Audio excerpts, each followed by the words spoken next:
Que le Seigneur Dieu vous bénisse richement. Nous avons la joie de vous saluer au nom de Jésus-Christ. Oui, nous devons être dans la joie parce que nous avons un véritable Dieu qui nous aime, qui nous protège, qui prend soin de nous pendant que nos ennemis nous veulent du mal, nous tendent des pièges. Le Seigneur nous garde. Le Seigneur nous protège. Et il défait tous les projets de l'ennemi. C'est pourquoi tout ce que nous pouvons faire, c'est dire: Seigneur, à toi la gloire, à toi la puissance, à toi l'honneur, au siècle des siècles. Amen. Nous allons nous tenir debout. Nous sommes en train de parler de la parole prophétique. Nous sommes en train de creuser là-dedans parce que l'apôtre Pierre nous a exhorté disant: la parole prophétique à laquelle vous faites bien de prêter attention. Les enfants de Dieu qui sont de la semence de Dieu doivent prêter attention à la parole prophétique. Parce que la parole prophétique ne faillit jamais. Elle ne peut jamais faillir. Et elle n'a jamais failli. Nous prenons le livre d'Amos au chapitre 3, du verset 7 au verset 8. Donc là, nous ajoutons à quelque chose de ce que nous avons vu. Nous avions vu la place de la parole prophétique, son importance. Et maintenant, nous continuons pour voir les instruments de travail. Ce que Dieu utilise pour son travail. Il utilise les prophètes. Ce sont des anges. Donc le Seigneur Dieu a des messagers terrestres, des messagers célestes qu'il peut utiliser. Comme dans Amos, il nous est parlé. Amos chapitre 3, au verset 7 et 8. Car le Seigneur l'Éternel ne fait rien sans avoir révélé son secret à ses serviteurs les prophètes. Les lions rugit, qui ne serait effrayé. Le Seigneur, l'Éternel parle, qui ne prophétiserait. Donc pour montrer que quand Dieu parle, on peut prophétiser. Quand il n'a pas parlé, on ne peut pas prophétiser. L'Éternel n'a pas parlé. Quand l'Éternel parle, qui ne prophétiserait? Et nous prenons Ésaïe 62. 62. Ésaïe 62. Au verset 10 jusqu'au verset 12. Ce que font les messagers, ce que font les anges ou encore les envoyés de Dieu. Quelle est leur part? Franchissez. Franchissez les portes. Bokota, franchissez. Bokota na kati na bikuke. Franchissez les portes. Bokota na bikuke. Préparez un chemin pour les peuples. Bino bobongisa nzela moko pona libota. Frayez. Bino bokela. Frayez la route. Bokela nzela. Ôtez les pierres. Bolongola mabanga. Élevez une bannière Bino botia bannière moko vers les peuples. Bino pa babo mabota. Voici ce que l'Éternel proclame Tala maye yawe aza koloba. aux extrémités de la terre. Kino na suka ya mabele.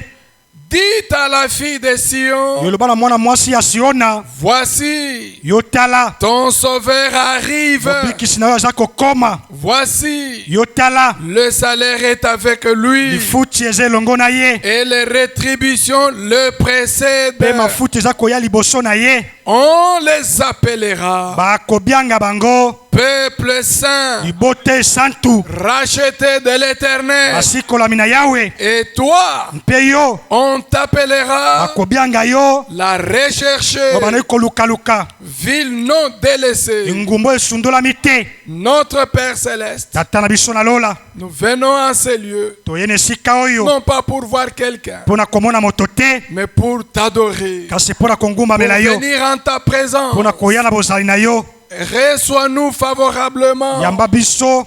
Là où nous avons failli, Bisika tokweyaki. pardonne-nous. Limbisa biso. Là où nous avons péché, Bisika tosumukaki. pardonne-nous. Limbisa biso. Lave-nous dans le sang de Jésus. Sukola biso na makila na Yesu. Purifie nos cœurs. Petola mitema na biso. Purifie nos âmes. Petola bamwela na biso. Et remplis-nous de ton Esprit Saint. Tondisa biso mulimo santu. Revêt-nous d'habits de noces Latisa biso elamba ya nteke. pour que nous soyons prêts Po ete biso à toselengwa. te rencontrer Ya kokutana na yo. alors que tu seras dans les airs. Tango yo kozala mipepe. Comment se termine avec nous ce Banda pe soir? sukisa na biso elongo na pokwa ye. Parle-nous, Seigneur, Lobela biso nkolo. que nous puissions écouter comme les Ete disciples toyoka écoutent. lokola bayeko bandi koyoka. Oui, Père Céleste. Yo tata na lola. Bénis celui qui parle. Pambola moto aza koloba. Bénis ceux qui écoutent et reçoivent. Pambola baza koyamba pe koyoka. Au nom puissant de Jésus-Christ. Na kombo ya nguya ya Yesu Kristo. Amen. Tika ete ezala bongo. Je vais vous asseoir, mes frères et sœurs. Boyi kofanda bandeko nanga mibali pe ya basi. Oui, le mardi, quand on terminait la Mokolo misala réunion, mibale tango tosilisaki liyangani. c'était le jour où vous avions fait cette synthèse Eza mokolo tokutolaki makambo oyo. pour vous montrer ce qui est dans la parole de Dieu Pona kolakisa bino mayema azali na kati na liloba na Nzambe. et la place de chaque chose Mpe esika neloko neloko. et l'importance de chaque chose. Pe tina likambo na moko na moko. C'est là que nous avons compris Na yango nde biso tososolaki. la place de la parole évangélique Esika liloba ya kopanza nsango. dans l'église du Dieu vivant, Na kati na lingomba na Nzambe na bomoi. dans le message du temps que nous avons reçu. Na liloba na tango na soko toyambaki. Il y a une partie Eza neteni moko de l'évangélisation, ya sango malamu. là où on peut amener les gens à Christ. Bisika toyi komema bato epa na Kristo. C'est pourquoi les frères vous ont donné quelques invitations Tala tina bandeko bapesaki bino balokasa ya pour que mbela. vous puissiez, pour que chacun de Po vous ete moko na bino participe au ministère de Jésus-Christ. ya kokosanga na kati na lotomo ya Yesu Kristo. Parce que dans le ministère de Jésus-Christ, Po ete na kati na lotomo ya Yesu Kristo il n'y a pas de chômeurs, eza bato bazangi mosala te. il n'y a pas de Eza spectateurs, bato baza kotala te. il n'y a pas de badauds. Bato ya bado bazali te. Chacun a un rôle à jouer. Moko na moko aza na tina ya kosala. C'est ainsi que dans l'église, Na bongo nde na kati na lingomba il y a les conducteurs, eza na bakambi, il y a les ministres, eza na batei, il y a les prédicateurs ezali na batei, et il y a les laïcs. eza pe na bandimi. Et le frère Branham nous a montré Pe ndeko bana malakisaki dans biso cette prédication que nous vous avons lue na kati ya liteo totangelaki bino que dans l'église, ete na kati na eklesia nous tous nous sommes des prédicateurs. biso banso tozali batei. Mais chacun a sa place dans ce rôle-là de prédicateur. Kasi moko na moko aza na mosala na ye na kati na mosala na motei. Nous allons lire cette citation-là Tokotanga mokanda wana mosakoli pour que nous puissions préciser les choses po ete tokopesa makambo na et bosikisiki comprendre comprendre que chacun a un rôle. Ne soyez pas des chômeurs. Ne soyez pas des spectateurs. Mais jouez votre rôle. Amen. Jouez chacun votre rôle. À la gloire de Dieu. Pour votre bénédiction. Et pour l'avancement de notre royaume. Dans notre royaume. Chacun a sa place. Et je vous ai montré la place de l'évangélisation. La place de la parole doctrinale. L'enseignement. C'est pour donner la colonne vertébrale aux croyants. Afin qu'un enfant de Dieu ne soit pas ballotté à tout vent de doctrine. Afin que l'église ne soit pas ballottée à toutes sortes de doctrines. Mais que l'église ait une colonne vertébrale. Soit fondée dans les choses de Dieu. C'est ça la place de l'enseignement. L'enseignement. Pour montrer aux enfants de Dieu ce que nous croyons. Quelle est notre doctrine? Quelle est la doctrine de l'église? Quelle est la conduite dans cette église? Quel est l'ordre? La discipline dans cette église? Cela fait partie de l'enseignement. Pour stabiliser les enfants de Dieu. Pour édifier les enfants de Dieu. Et la parole prophétique, c'est la révélation des choses cachées. C'est pour nous annoncer les choses qui doivent arriver. Et dans cette partie, c'est là où nous avons la révélation des mystères cachés. Où à travers ce message, nous avons une partie où Dieu devait révéler les mystères cachés. Voilà mon frère, ma soeur. Et nous continuons aujourd'hui pour parler des messagers, des serviteurs de Dieu que Dieu utilise. Et avant cela, nous prenons cette citation-là et nous continuons notre sujet. Donc c'était dans Jésus-Christ est le même hier, et c'était le deuxième et le troisième paragraphe. C'est une prédication de 1962, je pense. 1962. Jésus-Christ est le même hier.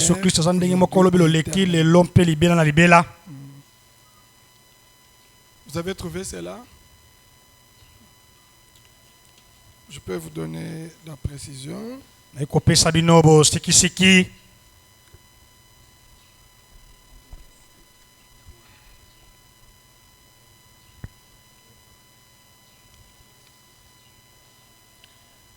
Jésus-Christ est le même hier. C'est la prédication du 18 juillet 1962. Ok, vous êtes déjà là. Lisons cela. Eh bien, souvent, nous les prédicateurs, nous avons diverses organisations. Et tout, mais nous nous hâtons tous vers un lieu glorieux. Chaque âme que nous pouvons diriger vers là, c'est ce que nous faisons. Et nous savons maintenant que les laïcs ont aussi une grande opportunité. Les laïcs, c'est le peuple de Dieu. Ils ont aussi une grande opportunité pour eux de jouer leur rôle dans le ministère. Chacun de vous doit être prédicateur. Cela veut dire parler à quelqu'un d'autre, amener les malades et les affligés et faire venir les pécheurs. Donc ça c'est inviter nos frères, inviter nos amis, nos connaissances. C'est ça le rôle des fidèles. Pour que vous ne soyez pas sans rien faire dans le royaume de Dieu. Il n'y a pas de chômeurs. Prenez votre invitation. Prenez une invitation ou des invitations. Donnez à quelqu'un. Passez cela à quelqu'un. Parlez-lui. C'est votre rôle. Le rôle de chacun. Nous tous nous sommes des prédicateurs. Mais ici à la chair, nous prêchons. Mais vous là-bas, c'est d'appeler quelqu'un, inviter quelqu'un, parler à quelqu'un et le faire venir pour son salut. Alors, nous sèmerons la semence de Dieu. Nous prierons que Dieu fasse pleuvoir le Saint-Esprit là-dessus et qu'il amène une grande récolte d'âmes durant cette série de réunions. C'est là notre première intention. Quelle est notre première intention? Gagner des âmes. Voilà notre première intention. Ça doit être la première intention de chacun de nous. Donc tel que vous êtes là, mes frères et sœurs, ne soyez pas sans fruit. Toute une année tu viens que seul. Tous les mois tu ne viens que seul. Tous 6 mois, 3 mois, 4 mois, tu ne viens que seul. Fais quelque chose pour le royaume de Dieu. Fais quelque chose pour le ministère de Jésus-Christ. Invite une personne. Parle à quelqu'un. C'est ça ton rôle que tu peux jouer. Donc notre première intention, c'est gagner des âmes. Deuxièmement, édifier les peuples de Dieu. C'est ce que je vous avais dit. Quand le Seigneur pouvait dire, allez partout ailleurs, partout le monde, prêchez la bonne nouvelle, baptisez-les, et quand vous les avez baptisés, enseignez-leur. C'est pour les édifier, c'est pour les stabiliser dans la parole de Dieu, dans les voies de Dieu. Donc, premièrement, gagner des âmes. Deuxièmement, édifier les peuples de Dieu. Édifier l'église. Troisièmement, prier pour les malades. Faire tout ce qui relève de notre pouvoir. Donc, tout ce que nous pouvons faire pour aider quelqu'un à rendre la vie un peu meilleure, les fardeaux un peu plus légers. Voilà ce que nous devons faire. Pourquoi de temps en temps je vous exhorte, mes frères, un frère est malade, un frère a un problème, consolez-le, allez le visiter pour lui rendre les fardeaux un peu plus légers. C'est ça le travail que nous pouvons faire. Après les avoir édifiés, après les avoir amenés à Christ, donc, gagner des âmes. C'est ça votre rôle. Les amener au salut. Vous faites partie de l'évangélisation. C'est ça l'évangélisation. Vous prenez part à l'évangélisation. Vous prenez part au salut des pécheurs. Vous prenez part à gagner des âmes pour notre royaume. Parce qu'il est dit dans la parole de Dieu, au ciel, quand il n'y a qu'un seul pécheur, il y a de la la joie au ciel. Un seul pécheur qui se répand. Mais si chacun de nous peut amener ne fût qu'un invité, combien notre royaume pourra avoir à gagner des âmes. Oui, mon frère, ma soeur. Voilà ce que je voulais vous ajouter sur l'évangélisation. Et maintenant, quand nous rentrons dans notre sujet, pour montrer que Dieu utilise ses messagers.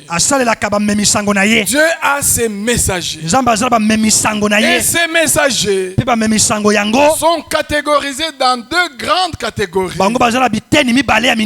Dieu, dans le plan du salut, a des messagers, des messagers célestes, des messagers terrestres. Les messagers célestes, ce sont des anges que Dieu envoie, que Dieu utilise pour, dans le plan du salut, pour être au service aux enfants de Dieu. Donc Dieu a des messagers, des messagers célestes, des messagers terrestres. Et tout au long de la Bible, il a utilisé ces deux types de messagers. Les messagers célestes qui sont des anges, car Dieu en a créé des myriades et des myriades d'anges. Et parmi ces anges-là, il y a différentes catégories. Il y a d'autres qui sont des chérubins, comme quand nous lisons dans le livre d'Ézéchiel au chapitre 28. Il nous est parlé des chérubins aux ailes déployées. Les chérubins. D'ailleurs, vous vous rappellerez que dans la tente d'assignation, là où il y avait l'arche de l'Éternel, sur le propitiatoire, Dieu avait demandé qu'on fasse des chérubins protecteurs aux ailes déployées qui se touchaient et qui se regardaient en face. C'est une catégorie d'anges. Des chérubins. Ce sont des anges célestes. Voilà, il y a cette catégorie-là. Des chérubins. Alors après cela, quand vous prenez Ésaïe chapitre 6, il y a aussi une autre catégorie. Ce sont les séraphins. Les séraphins qui sont là, qui ont 6 ailes. Quand vous prenez Ésaïe 6, oui, tout cela, ce sont les anges que Dieu utilise. Et quand nous prenons cela, ça c'est une description des séraphins. Commençons au début, premier verset. Voilà. L'année de la mort du roi Osias, je vis le Seigneur assis sur un trône et les pans de sa robe remplissaient les temps. Des séraphins se tenaient au-dessus de lui. Ils avaient chacun 6 ailes, deux dont ils se couvraient la face, deux dont ils se couvraient les pieds, et deux dont ils se servaient pour voler. Voilà, ça ce sont les séraphins. Ce sont des anges. Parmi les créatures célestes que Dieu a créées, ils sont là à leur place. Qu'est-ce qu'ils font là-bas? Quelle est leur place? Ils sont là à leur place. Mais il n'y a que les enfants de Dieu qui ne sont pas à leur place. Soyez à votre place. Même ce message, vous entendrez William Branham qui exhorte toujours les enfants de Dieu. Mes frères et sœurs, que chacun soit à la place que Dieu lui a donnée. Soyez chacun à votre place. Ne manquez pas à votre place. Et il va même plus loin. Quand vous manquez à votre place, dites-le à votre pasteur. J'ai entendu cela. Est-ce que vous avez déjà entendu Branham qui exhorte les enfants de Dieu que chacun soit à son poste. Quand tu n'es pas à son poste, avertis même à ton pasteur pour qu'il n'ait pas d'autres pensées.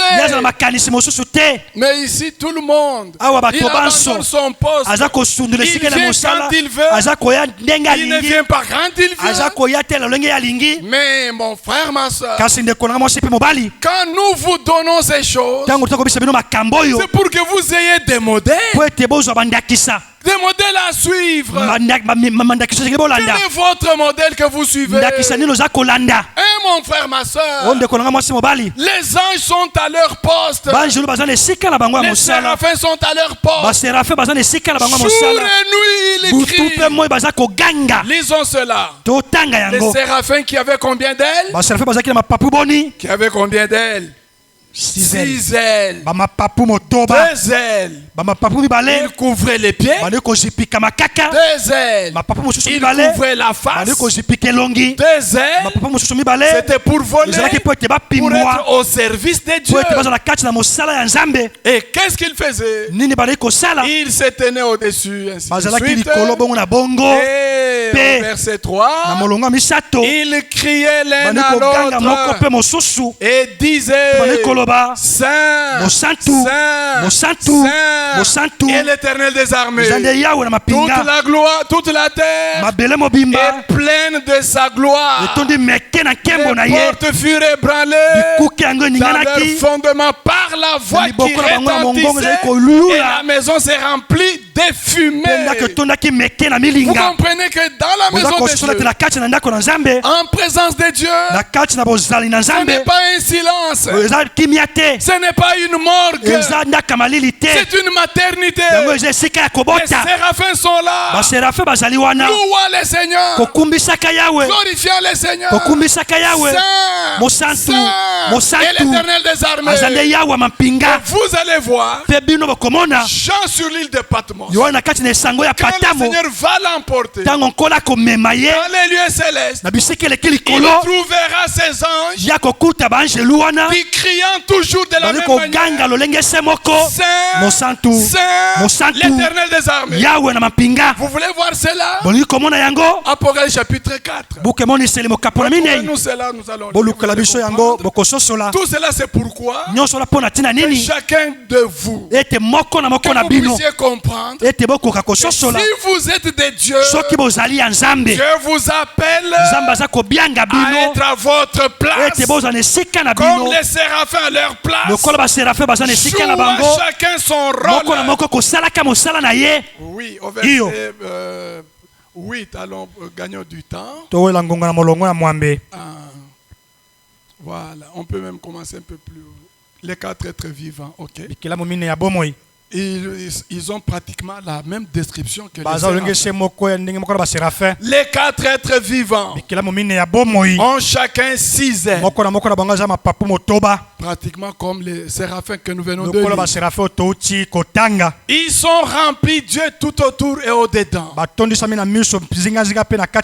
Ils ne cessent de dire jour et nuit: Saint, Saint, Saint, Saint, et le Seigneur, Dieu, le Tout-Puissant, qui était, qui est et qui vient.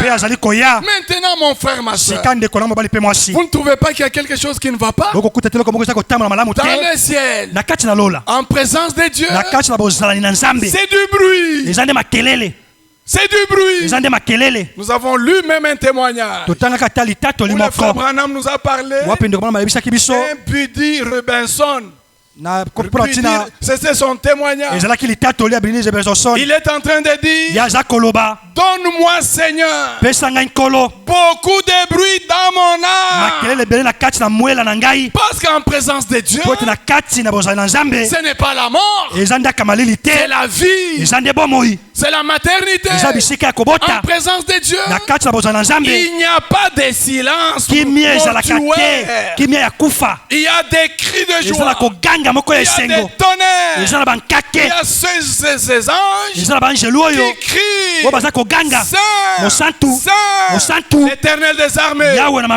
Oui, mon frère, ma soeur. Donc, nous comprenons que Dieu, dans le plan du salut, le salut de l'humanité, le salut de l'homme que nous sommes, que vous êtes, Dieu utilise des messagers célestes et des messagers terrestres.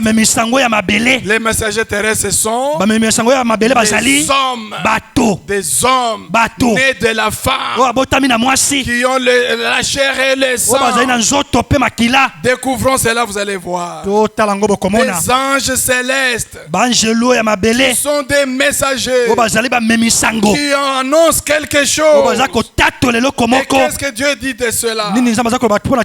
Oui, mon frère, ma soeur. Quand nous prenons les livres des juges, oui, si nous commençons à lire, nous risquons de prendre beaucoup de temps. Mais vous pouvez prendre et lire cela à la maison. Juge chapitre 13. C'est une bonne lecture. À partir du verset 2, où il nous est raconté d'un homme de Tsoréa. Juge 13, verset 2.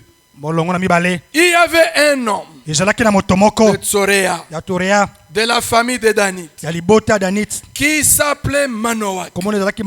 Sa femme était stérile et n'enfantait pas. L'ange de l'Éternel apparut à la femme.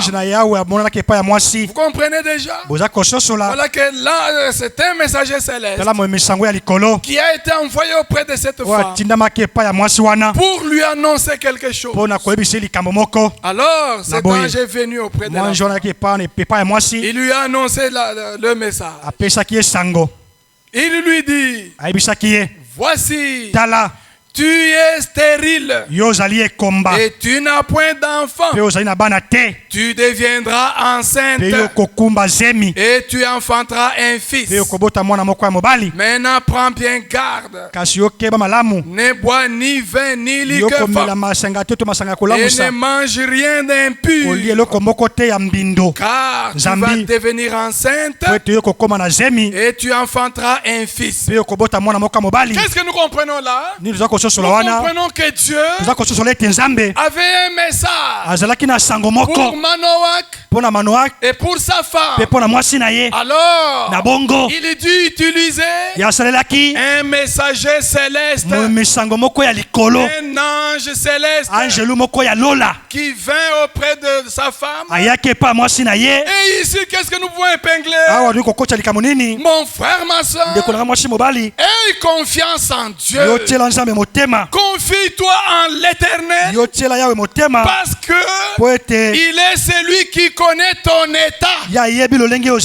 Cette femme était là, sans enfant, n'enfantant pas, mais Dieu connaissait son état. C'est pourquoi l'ange, quand il vient, il ne lui demande pas. Il dit, je sais que tu n'as pas d'enfant, mais sache que tu deviendras enceinte et tu enfanteras un fils. Et la même chose va se passer avec Manoach lui-même, son mari. Au verset 9, pour gagner du temps, comme je vous l'ai dit, c'est une bonne lecture, mais nous pouvons prendre morceau par morceau. Alors, au verset 8, Manoach fit cette prière à l'Éternel. Ah Seigneur, que l'homme de Dieu que tu as envoyé, qui était venu chez sa femme, vienne encore vers nous et qu'il nous enseigne ce que nous devons faire. pour l'enfant qui va naître. Dieu exauça la prière de Manoach. Et l'ange de Dieu vint encore vers la femme. Qu'est-ce que cela nous apprend, mon frère, ma soeur?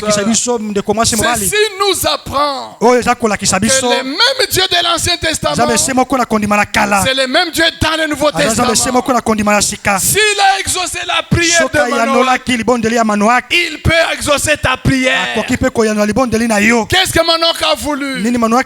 Envoie-nous encore 7 ans. Et quand l'ange vient, il a un but. Il vient annoncer. Et quand il vient annoncer son message, recevez ce message. Si vous êtes de la semence de Dieu, oui, mon frère, ma soeur. Si vous êtes de Dieu, Dieu vous enverra un messager avec un message pour vous annoncer quelque chose. Et si vous êtes de Dieu, recevez cela. Recevez celui que Dieu envoie. Alors, le Seigneur va exaucer. Vous voyez, mon frère, ma soeur. Ayez foi dans votre prière. Et croyez que le Dieu que vous priez, il est le Dieu capable d'exaucer votre prière. Croyez-le, mon frère. C'est comme cela que Manoach a pu faire cela. Et Dieu exauça la prière de Manoach. L'ange de Dieu vint encore vers la femme. Elle était assise dans un champ. Et Manoach, son mari, n'était pas avec elle. Elle courut promptement donner la nouvelle à son mari, lui disant: voici l'homme qui était venu l'autre fois, l'autre jour-là, est venu vers moi. Il m'est apparu. Manoach se leva, suivit sa femme, alla vers l'homme. Il avait l'apparence humaine, mais il était céleste. C'était un messager céleste.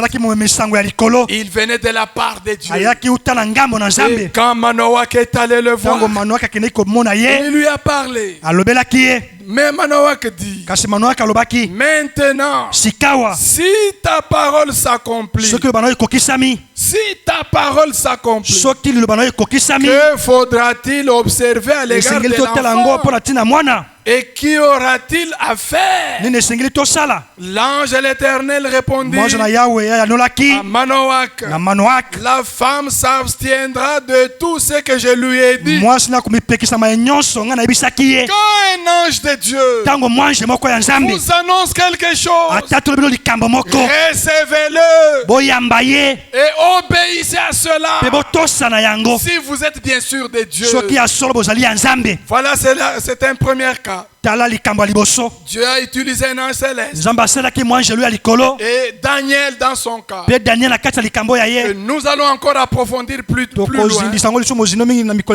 Oui, nous reviendrons au livre de Daniel. Aujourd'hui, nous parcourons tout simplement. Daniel aussi en son temps a été visité. Dieu a utilisé un ange pour annoncer à Daniel les choses qui allaient venir. Tout cela pour vous montrer quoi? Dans les plans du salut de l'humanité, Dieu utilise des messagers célestes et des messagers terrestres. Il utilise des anges célestes et des anges terrestres. Pourquoi? Le mot ange signifie un envoyé, un messager. C'est ça ce que signifie un ange. Il annonce quelque chose de la part de Dieu. Ceux qui sont de Dieu sont censés recevoir cela. Lisons cela, vous allez voir. Le livre de Daniel, au chapitre 9. au verset 20 et 21. Je parlais encore. Je priais. Je confessais mon péché et les péchés de mon peuple d'Israël. Et je présentais mes supplications à l'Éternel, mon Dieu, en faveur de la sainte montagne de mon Dieu. Je parlais encore dans ma prière quand l'homme Gabriel que j'avais vu précédemment dans une vision s'approcha de moi. Un vol rapide au moment de l'offrande du soir. Que tous ces petits éléments puissent vous inspirer quelque chose. Oui, mon frère, ma soeur. Ça, c'est au temps de Daniel. Dieu envoie à Daniel un messager céleste du nom de Gabriel. C'est un ange. Nous allons découvrir cela. Alors c'est un ange céleste qui vient avec mission d'annoncer quelque chose à Daniel que nous allons exploiter plus tard. Ici nous comprenons, qu'est-ce que nous comprenons? Que Daniel à un moment donné s'est retrouvé dans une situation où il s'est concentré dans la prière. Il était dans la prière. Et quand il était dans la prière, il s'est consacré. Et nous verrons les détails dans cette prière-là. Une bonne prière de Daniel qui peut vous inspirer aussi. Qu'est-ce qui s'était passé avec Daniel? Dans la prière de Daniel, il y avait d'abord l'adoration. Il a commencé à adorer les seigneurs. Le grand Dieu, le Dieu d'Israël. Il a adoré Dieu. Après l'adoration, comme il vient de le dire, il a commencé à confesser ses propres fautes, ses propres péchés. Il a confessé cela. Il a confessé les péchés de son peuple. Oui, mon frère, ma soeur. Dans ta prière, voilà comment tu dois t'y prendre. Adorer ton Seigneur. Être reconnaissant de ce qu'il a fait pour toi. Il est réellement grand. Croyez-vous cela? Dieu est réellement grand. Et je pouvais même dire sa grandeur nous échappe. Il est tellement grand que nous ne pouvons pas sonder le nombre d'années. Après l'adoration, après le louer, vous allez confesser vos péchés. Après la confession, alors là il présente maintenant sa requête. Il présente ses requêtes. Et quand il a présenté ses requêtes, Dieu des cieux a entendu sa prière et lui a envoyé cet ange. Un ange céleste, un messager céleste pour lui annoncer. Oui, mon frère, ma soeur, je vais vous dire ce soir, les dieux de l'Ancien Testament, c'est les dieux du Nouveau Testament. Ce qu'il a fait dans l'Ancien Testament, il l'a fait dans ces temps ici. Oui, mon frère, ma soeur, c'est ici que Daniel a été envoyé. Gabriel est envoyé auprès de Daniel pour lui annoncer quelque chose. Donc un messager n'est pas sans un message. Un messager a toujours eu un message. Prêtez attention au message. Pourquoi William Branham disait, même si vous ne pouvez pas, prêtez attention à ce vieil homme à la calvitie. prêtez attention au message que je vous apporte. Si vous ne savez pas regarder Alain Branham, mais prêtez attention au message. Alléluia. Mon frère, ma soeur, combien prête attention au message? Combien? Alors, c'est ainsi que du temps de Daniel, un ange céleste, un messager céleste, du nom de Gabriel, a été envoyé. Et vous allez voir, dans le Nouveau Testament, la même chose va continuer. Là, nous sommes maintenant dans le livre de Matthieu. Prenons Luc rapidement. Directement. Luc chapitre 1er. Dieu utilise des anges, des messagers célestes et des messagers terrestres pour le salut de l'humanité. Dans le plan du salut de l'humanité, Dieu utilise les messagers célestes et les messagers terrestres. Alors dans Luc chapitre 1er, au verset 10, nous voyons quelque chose qui est là. Toute la multitude du peuple était dehors en prière à l'heure du parfum.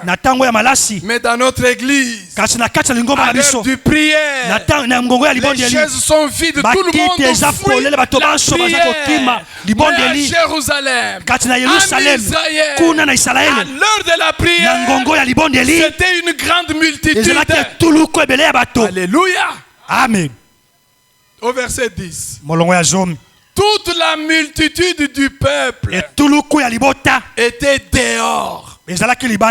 Pendant que Zacharie le sacrificateur était à l'intérieur, intercédant, priant, parce que c'était son poste, c'était son tour. Il devait être là pour l'œuvre du Seigneur. À l'heure de la prière. Alléluia. Amen. Mes frères, est-ce que vous êtes des croyants de la Bible? Est-ce qu'à Kingulu nous sommes croyants de la Bible? Mais en Israël, à l'heure de la prière, les boutiques fermées, les marchés fermés, le travail fermé, tout le monde était où? À l'heure de la prière, les gens étaient où? Ils étaient à la prière. C'est ce que nous lisons. Ils étaient une dizaine. Ils étaient 2 personnes. Ils étaient une multitude. C'est bien la parole de Dieu. Donc tout le monde abandonnait ses affaires et allait à la prière.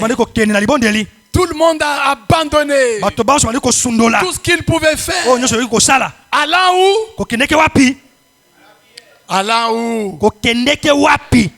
à la prière. Allant à la prière. Pendant qu'ils étaient dehors en prière, à l'heure du parfum, alors un ange du Seigneur apparut à Zacharie et s'était debout à droite de l'autel des parfums. Est-ce que ce que Dieu a fait là-bas ne peut-il pas le faire aujourd'hui? À l'heure de la prière, avec un même cœur, tout le monde là, Dieu des cieux, sur son trône, ne peut-il pas bouger? Alléluia. Amen. Le même Dieu que nous disons, il est le même hier, aujourd'hui. Mais comment il est le même hier, aujourd'hui? Ce qu'il a fait hier, il peut le faire encore aujourd'hui. dans sa propre parole. Là où deux seulement. Ou trois seulement. Moi le Seigneur, je serai là. Amen. Amen. Oui mon frère. Alors Zacharie et la frayeur s'empara de lui. Mais l'ange lui dit, ne crains point Zacharie. Comme il peut être dit ce soir. Il peut être dit ma soeur. Ne crains rien. Ta prière a été exaucée. Oui mon frère. Il est ce qu'il a fait hier. Il peut le faire encore aujourd'hui. Je le crois. Il n'a pas changé. Ta prière, ne crains point Zacharie. Ta prière a été exaucée. Ce qu'il a fait hier, il peut le faire encore aujourd'hui. Croyez-le mon frère, ma soeur. Ta prière peut être exaucée. Dieu peut exaucer ta prière. Amen. Il a écouté ta prière. Ta femme Elisabeth t'enfantera un fils et tu lui donneras le nom de Jean. Voilà mon frère, ma soeur.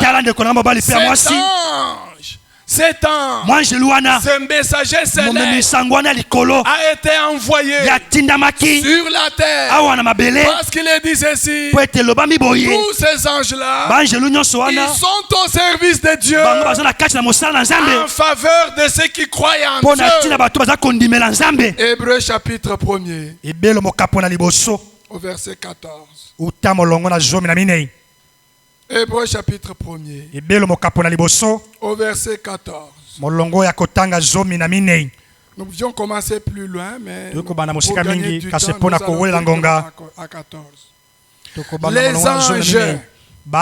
Les anges ne sont-ils pas tous des esprits au service de Dieu, envoyés pour exercer un ministère en faveur de ceux qui doivent hériter du salut?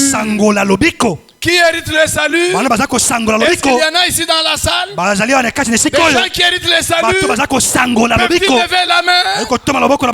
Alléluia. Amen. Pour vous qui héritez du salut, Dieu a auprès de lui des anges qui peuvent être envoyés en votre faveur. Alléluia. Amen. Dieu, dans le plan du salut, il utilise les messagers célestes et les messagers terrestres. Croyez-vous cela? Mon frère, ma soeur, ils sont là pour annoncer la parole de Dieu. Oui, mon frère. Et le même ange. Luc chapitre 1er, là où nous étions. Verset 19, il va se présenter. Il va se présenter à Zacharie. Au verset 19. L'ange lui répondit. Je suis Gabriel. Je me tiens devant Dieu. Je t'ai envoyé pour te parler et pour t'annoncer cette bonne nouvelle. Amen. Amen. Dieu qui envoie ces anges, ces messagers célestes, qui peut en envoyer des messagers terrestres. Crois-tu que le même Dieu peut-il aussi t'envoyer ces messagers, qu'ils soient célestes ou terrestres? Il peut te les envoyer. À toi maintenant d'être attentif quand ton Dieu t'envoie ces messagers. Oui, mon frère. Et ce même ange, Gabriel, a été envoyé au verset 26. Luc chapitre 1er, verset 26. Donc nous comprenons que le même ange Gabriel, dans l'Ancien Testament, a été envoyé chez qui? Chez Daniel. Il a été envoyé chez Daniel. Et il a annoncé à Daniel beaucoup de choses que nous faisons. Voilà. Et maintenant, dans le Nouveau Testament, le même ange Gabriel a été envoyé chez qui? Hein? Chez Zacharie. Et maintenant, au verset 26, le même ange Gabriel est envoyé chez qui? Chez Marie. Au 6e mois, l'ange Gabriel. L'ange Gabriel. Il avait quelle forme? La forme d'un homme. L'homme que j'avais vu précédemment. Donc quand il apparaît, il a la forme humaine. Mais c'est un ange. C'est un messager céleste. Il vient de la part de Dieu. Envoyé par Dieu pour annoncer quelque chose. Il a annoncé à Zacharie la venue de Jean-Baptiste. Et à Marie maintenant, l'ange Gabriel fut envoyé par Dieu dans une ville de Galilée appelée Nazareth, auprès de quelqu'un qui, une vierge fiancée à un homme de la maison de David nommé Joseph. Le nom de la vierge, c'était qui? Marie. L'ange entra chez elle. Donc pour vous montrer, mes frères, que dans le plan du salut pour l'humanité, pour toi et moi, Dieu a des envoyés. Il a ses messagers, des messagers célestes et des messagers terrestres. Et tous les deux ont un même but, d'annoncer aux enfants de Dieu. Dieu leur a donné d'annoncer. Est-ce que vous êtes prêts à recevoir cela? En tant qu'enfant de Dieu, sachez que le même Dieu vous enverra et nous a envoyés. Oui, mon frère. Dans cet âge ici, j'ai préféré vous amener aussi ça. Oui. Dans le plan du salut. Ça, ce n'est pas dans l'Ancien Testament. Ça, c'est dans le Nouveau Testament. Et particulièrement dans notre âge. Pour l'histoire de notre salut. Le plan du salut de l'humanité. En ces derniers temps, Dieu a envoyé chez Marie. C'était l'ange Gabriel. Chez Zacharie, c'était l'ange Gabriel. Chez Daniel, c'était un seul ange Gabriel. Mais dans notre temps, pour la partie révélation, Dieu a envoyé non pas un ange, mais 7 anges dans une grande constellation. Il a même dit que ceux qui étaient venus, c'est 7 anges. 7 anges qui venaient de l'éternité, là où il était. Oui, vous devez connaître ces choses. C'était en quelle date cette photo? C'était le 28 février. 1963. Il était à la chasse. Dieu lui avait déjà annoncé ceci. En 1962, le 30 décembre, dans une vision, Dieu lui avait montré qu'il y avait des 7 messagers. D'abord, c'était des petits oiseaux qui venaient de l'éternité. Et puis après, c'était des gros oiseaux, à peu près 7 des colombes, des pigeons, qui étaient venus. Après, dans la vision, il a entendu une grande explosion. Et de l'éternité, il a vu une constellation d'anges qui venaient et l'ont emporté dans les airs.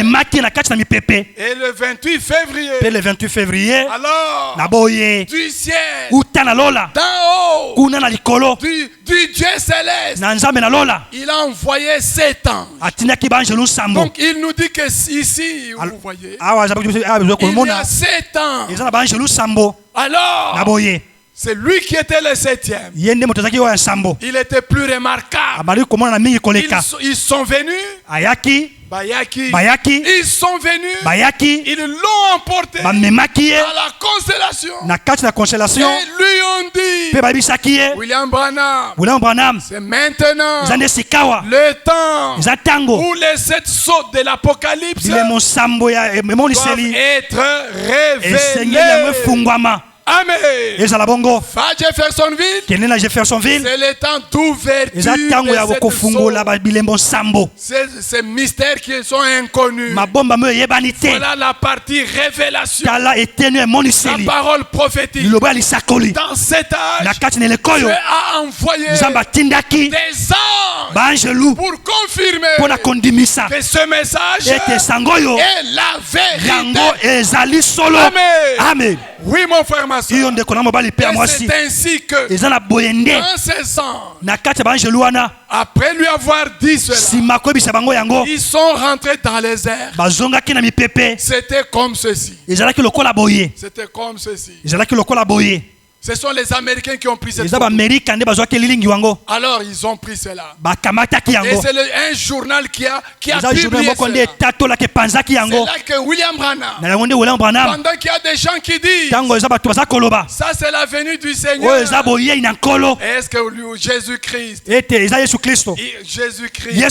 peut-il venir sans que son prophète ne le sache même pas? Il ne le savait pas. Ceci s'est passé le 40e. Donnez, parce que je dois terminer par là, nous devons rentrer dans le 28 février 1963. En mars, William Branham ne connaissait rien de ça. Au mois de mars 1963, il ne connaissait rien de ça. Parce que c'est au mois d'avril 1963 qu'un premier magazine a publié ça. Mais William Branham n'a même pas fait attention. Mais le 17 mai 1963, il y a eu maintenant un grand journal, le Times, qui a publié ceci, avec une question posant ce nuage mystérieux. Qu'est-ce que cela signifie? Alors les journaux ont été vendus. En quel mois je dis? Au mois de mai. Il est allé comme les gens, tout le monde va acheter son journal. Oh, Jésus est déjà venu le 28 février. William Branham ne connaît même pas ça. C'est au mois de mai. Il va acheter son journal. Il verra, c'était sur la première page. Il va voir ceci. Alors, une fois, de l'intérieur, je lui dis, et ils n'ont pas la réponse. Mais toi tu as la réponse. Tourne à droite. Et quand il a tourné, qu'est-ce que vous voyez à l'intérieur? C'est là qu'il a vu une silhouette de quelqu'un avec les yeux, avec la barbe. Ce n'est pas comme ce que vous avez aujourd'hui. On a pris un homme, on a mis là-dedans. C'était comme cela. Mon frère, ma soeur, pour vous dire quoi? Pour notre salut, Dieu a envoyé des messagers célestes. Pour ce message, Dieu a envoyé des messagers célestes, des anges, pour confirmer que ce message est la vérité. Si tu ne le crois pas, c'est ton problème. Et ceux qui sont des dieux doivent croire cela, que c'est un message divin. Amen. Que Dieu vous bénisse. Aujourd'hui, nous allons prier. Dire au Seigneur, fais-moi grâce. Quand tu m'envoies tes messagers, que je puisse les écouter, que je puisse recevoir. Pourquoi? L'annonce du messager C'est pour ton édification. Est-ce que vous suivez? C'est pour ton édification. C'est pour ton perfectionnement. C'est pour ta préparation. Amen. Amen. Mettez-vous debout, mes frères. Excusez-moi pour ces quelques minutes que nous avons prises. Nous allons continuer le dimanche. Parce que demain, nous allons prier le Seigneur. Chantons un cantique. Jésus revient, Jésus revient. Seras-tu prêt? Est-ce que tu te laisses préparer? Est-ce que tu crois ce qu'on te dit comme parole de Dieu? À l'heure de la prière, à l'heure de la prière, Israël était où? Répondez. Ils étaient où, Israël? Ils étaient à la prière. À l'heure du parfum. Ils étaient une multitude. Israël. Ils étaient une multitude. À l'heure du parfum. Mais chez nous, les nations, peut-être à deux, Dieu viendra là. Amen. Amen. Jésus revient. Jésus revient. Alléluia. Alléluia. Jésus revient. Alléluia.